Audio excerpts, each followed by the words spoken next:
Hello everyone, कैसे हो आप सब। एक बार पुनः स्वागत है आप सभी का हमारे अपने YouTube channel Shiv coaching classes पर।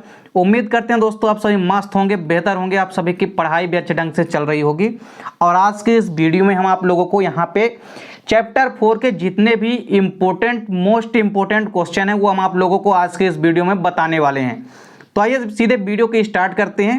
देखिए, जितने भी यहाँ पे क्वेश्चन हम आप लोगों को बताएंगे उतने क्वेश्चन आपको विधिवत रूप से तैयार करना है और सभी के सभी क्वेश्चन के जो आंसर हैं वो आपको प्लेलिस्ट में आप जैसे ही जाएंगे वैसे ही आपको सबके सब सिस्टम एक लाइन से क्वेश्चन यहाँ पे मिल जाएंगे।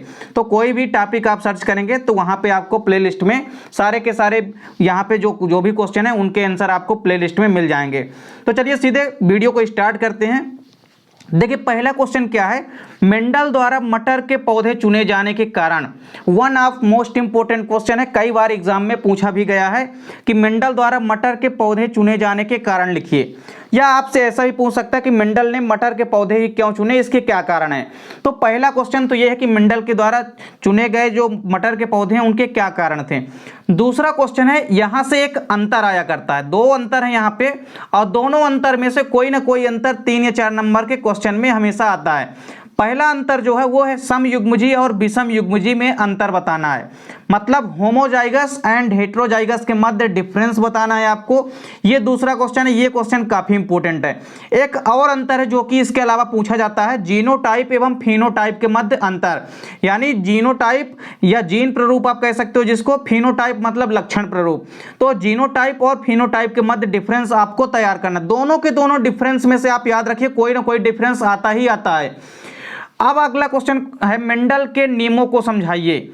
ये क्वेश्चन आपको अक्सर देखने को मिलता है। मेंडल के जितने भी नियम हैं, चाहे वो प्रभाविता का नियम हो, चाहे पृथक्करण का नियम हो या स्वतंत्र व्यूहन का नियम हो, तीनों नियम में से कोई ना कोई नियम डेफिनेट रूप से पेपर में आपके पूछा जाता है। यदि आपको वो त्रैमासिक अर्धवार्षिक में यदि नहीं आएगा तो वार्षिक में आएगा ही आएगा। तो यहाँ से तीनों मेंडल के नियम में से कोई ना कोई क्वेश्चन जो है हर बार एग्जाम में पूछा जाएगा।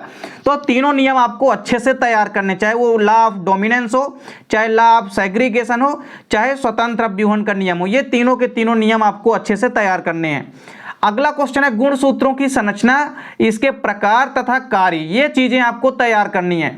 तो कभी कभी गुण सूत्रों की संरचना भी पेपर में पूछ ली जाती है और साथ ही साथ गुण सूत्र के प्रकार कौन कौन से होते हैं। इसके अलावा कभी कभी ऐसा पूछा जाता है कि सेंट्रोमियर की स्थिति के आधार पर जो गुण सूत्र होते हैं वो कितने प्रकार के होते हैं, तो ये क्वेश्चन भी आपको तैयार करना है। अगला क्वेश्चन है, one of most important question है सारे के सारे यहां से।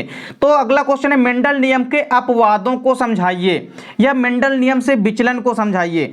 तो मेंडल नियम के कई सारे अपवाद हैं जिसमें कि मुख्य रूप से 4 यहां पे अपवाद हैं, यानी 4 एक्सेप्शन है, जिसमें मुख्य रूप से पहला है अपूर्ण प्रभाविता जिसको इनकम्प्लीट डोमिनेंस कहते हैं, दूसरा है सह प्रभाविता, तीसरा है बहुविकल्पिता यानी कि इसको कहते हैं मल्टीपल एलिलिज्म, और चौथा है बहुप्रभाविता।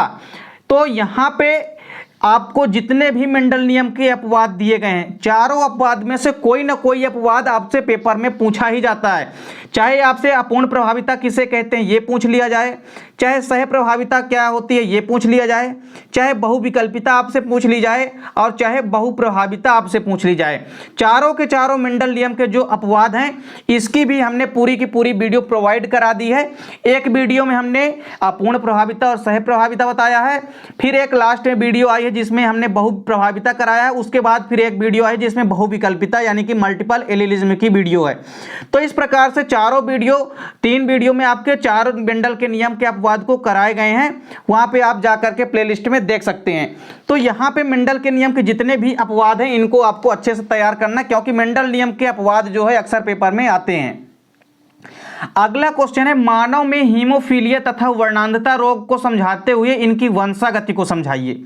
यहां से क्वेश्चन दोस्तों 4 नंबर में डेफिनेट रूप से आते ही आते हैं और क्वेश्चन कुछ इस तरह से आपको आएगा, जैसे देखिए आएगा कि हीमोफीलिया को समझाइए या आपको वर्णांधता रोग को समझाने के लिए आएगा। यह क्वेश्चन आपसे इस प्रकार डायरेक्ट पूछता है, आपको परिभाषिक तौर पे ना दे करके क्वेश्चन कुछ इस तरह पूछता है। जैसे मान लीजिए आपको दे देगा कि यदि कोई सामान्य पुरुष तथा वाहक स्त्री है तो उसमें हीमोफीलिया की वंशागति को समझाइए।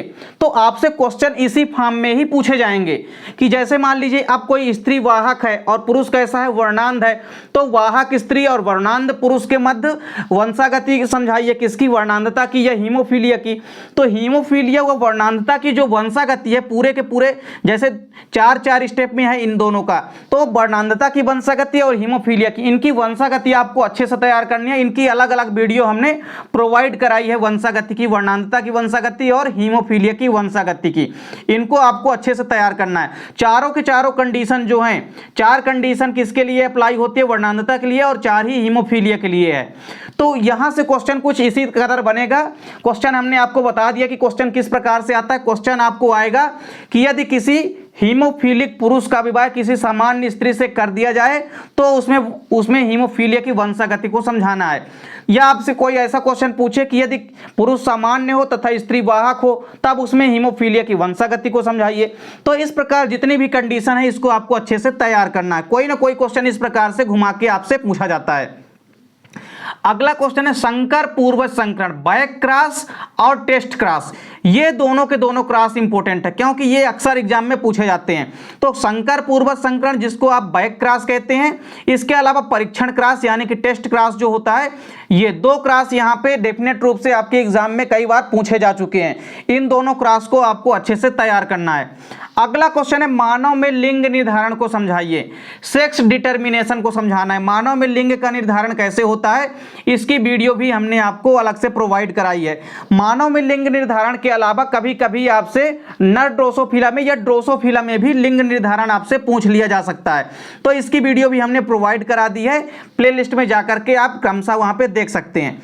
देखिए निम्न में टिप्पणी लिखी, 60 नोट निकलने के लिए आ सकता है। आपको 60 में पूछा जा सकता है 2-3 नंबर में कि एक संकर क्रॉस क्या होता है, या द्विसंकर क्रॉस क्या होता है, या त्रिसंकर क्रॉस क्या होता है। ये आपको अच्छे से तैयार करना। ये 2-3 नंबर के क्वेश्चन में छोटे छोटे क्वेश्चन आपसे एग्जाम में पूछ लिए जाते हैं कभी कभी। सहलग्नता या लिंकेज के बारे में आ सकता है, आपको परिभाषा वगैरह पूछ सकता है इसकी, या इसके प्रकार वगैरह पूछ सकता है सहलग्नता के। अगला क्वेश्चन है सिंड्रोम। देखिए सिंड्रोम से संबंधित क्वेश्चन जरूर आते हैं, शॉर्टकट में 2 या 3 नंबर के क्वेश्चन में जरूर आएंगे। चाहे वो आपसे टर्नर सिंड्रोम के बारे में कहीं से क्वेश्चन पूछ ले, या क्लीनर फिल्टर सिंड्रोम के बारे में, या पटाउ सिंड्रोम, या डाउन सिंड्रोम, या एडवर्ड सिंड्रोम।